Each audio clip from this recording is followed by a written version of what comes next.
Em meados de setembro, Mack começou sua fase da campanha avançando ao longo do Danúbio até Ulm, o coração da Bavária. Tendo montado acampamento ali, ele estava satisfeitíssimo. Mack detestava desordem e incerteza. Ele tentava pensar em tudo com antecedência, para apresentar um plano claro e ter certeza de que todos aderissem a ele. Guerra com a precisão de uma máquina, ele chamava. Ele achava seu plano perfeito, nada podia dar errado. Napoleão estava condenado. Mack no passado fora capturado e obrigado a viver 3 anos na França, onde estudou o estilo de guerra de Napoleão. Uma estratégia-chave de Napoleão era fazer o inimigo dividir suas forças, mas agora o truque era o inverso. Com problemas na Itália, Napoleão não podia se permitir o luxo de mandar mais do que 70.000 soldados atravessarem o Reno até a Alemanha e a Bavária. Assim que ele cruzasse o Reno, os austríacos saberiam de suas intenções e agiriam para retardar sua marcha. Seu exército necessitaria de pelo menos 2 meses para chegar até o Rio Danúbio. Naquela altura, os austríacos já teriam se associado com os russos e avançado por toda a Alsácia e França. A estratégia estava tão próxima de ser infalível quanto qualquer outra que Mack conhecia. Ele saboreava o papel que ia representar destruindo Napoleão, pois odiava o homem e tudo que ele representava: soldados indisciplinados, o estímulo à revolução por toda a Europa, a constante ameaça ao status quo. Mack mal podia esperar que os russos chegassem a Ulm. Perto do final de setembro, entretanto, Mack começou a sentir que alguma coisa estava errada. A oeste de Ulm ficava a Floresta Negra, entre sua própria posição e a fronteira francesa. De repente, batedores lhe diziam que um exército francês estava atravessando a floresta em sua direção. Mack estava perplexo. Fazia mais sentido para Napoleão cruzar o Reno até a Alemanha mais ao norte, onde sua passagem para o leste seria mais tranquila e difícil de impedir. Mas agora ele estava de novo fazendo o inesperado, canalizando um exército por uma estreita abertura na Floresta Negra e mandando-o direto até Mack.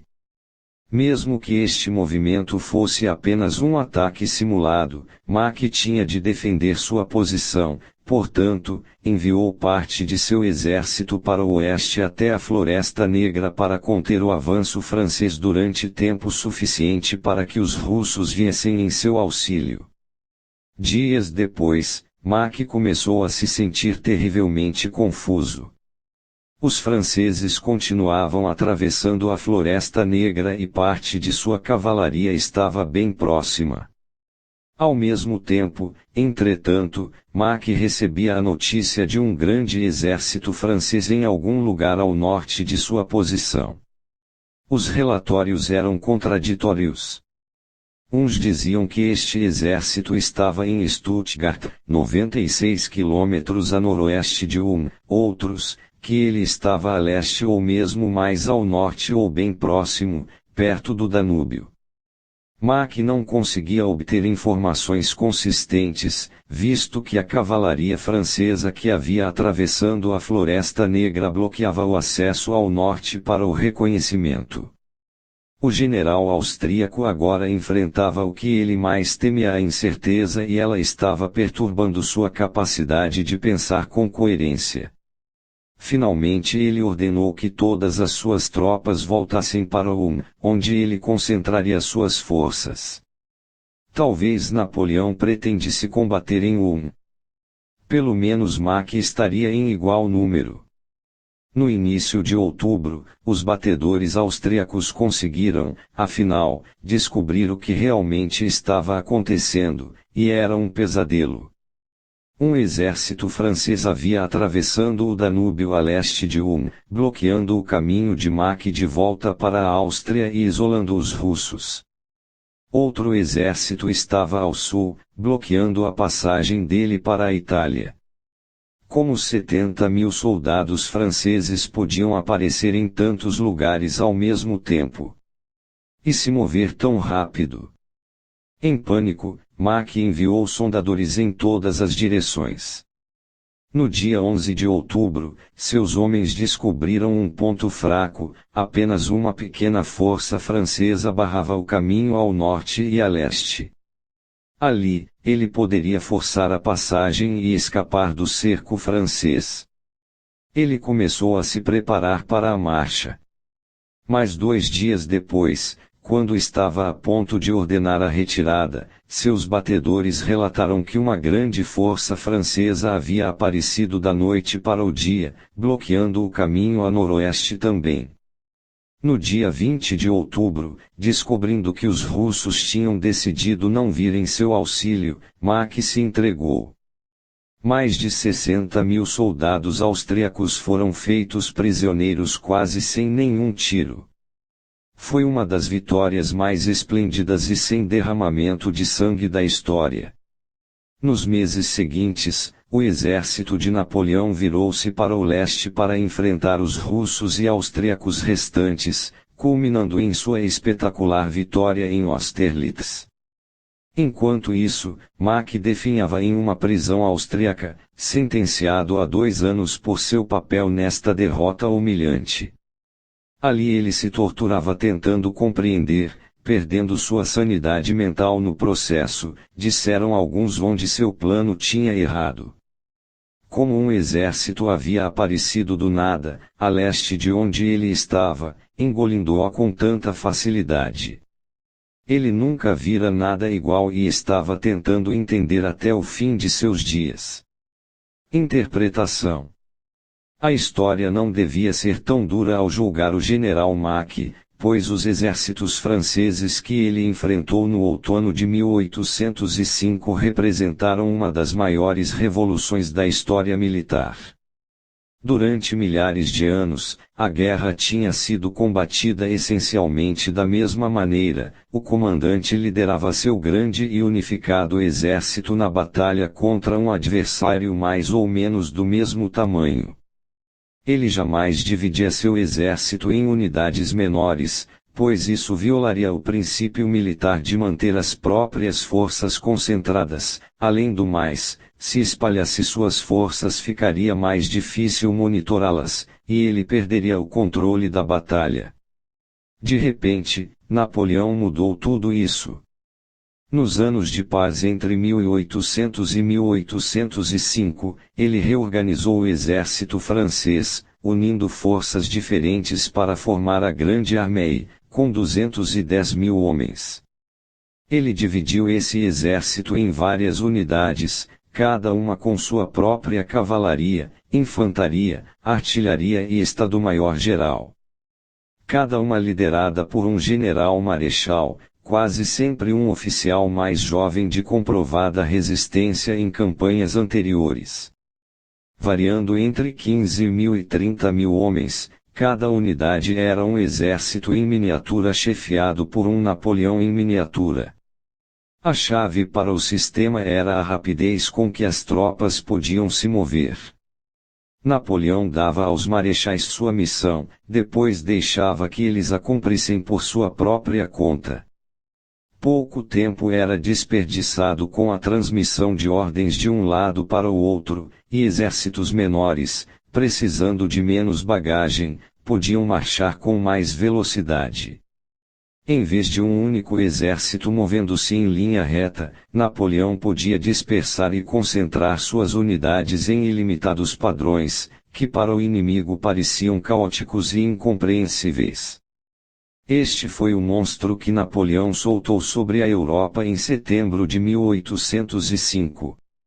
Enquanto umas poucas unidades eram despachadas para o norte da Itália como uma força de contenção contra a planejada invasão da Áustria ali, 7 unidades moviam-se para o leste até a Alemanha em uma ordem dispersa.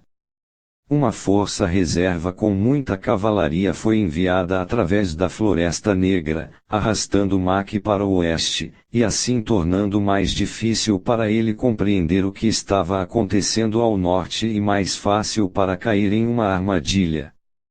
Napoleão compreendeu a psicologia simples de Mack e como a aparência de desordem o deixaria paralisado. Enquanto isso, com Stuttgart como pivô, as 7 unidades deram a volta para o sul até o Danúbio e cortaram as várias rotas de fuga de Mack. Um marechal da unidade, ouvindo que o caminho noroeste estava mal protegido, não esperou por Napoleão para enviar ordens, simplesmente correu e protegeu-o por sua própria conta. Para onde fosse, Mack encontrava uma unidade grande o suficiente para contê-lo até que o resto do exército francês pudesse apertar o cerco.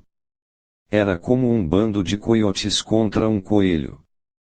Compreenda, o futuro pertence a grupos que são fluidos, rápidos e não lineares. Sua tendência natural como líder pode ser a de controlar o grupo, coordenar cada um de seus movimentos, mas isso só deixará você preso ao passado e aos lentos exércitos da história. É preciso força de caráter para dar um espaço para o caos e a incerteza relaxar um pouco, mas, ao descentralizar seu exército e segmentá-lo em equipes, você ganha em mobilidade o que perde no controle total. Imobilidade é a maior força multiplicadora de todas.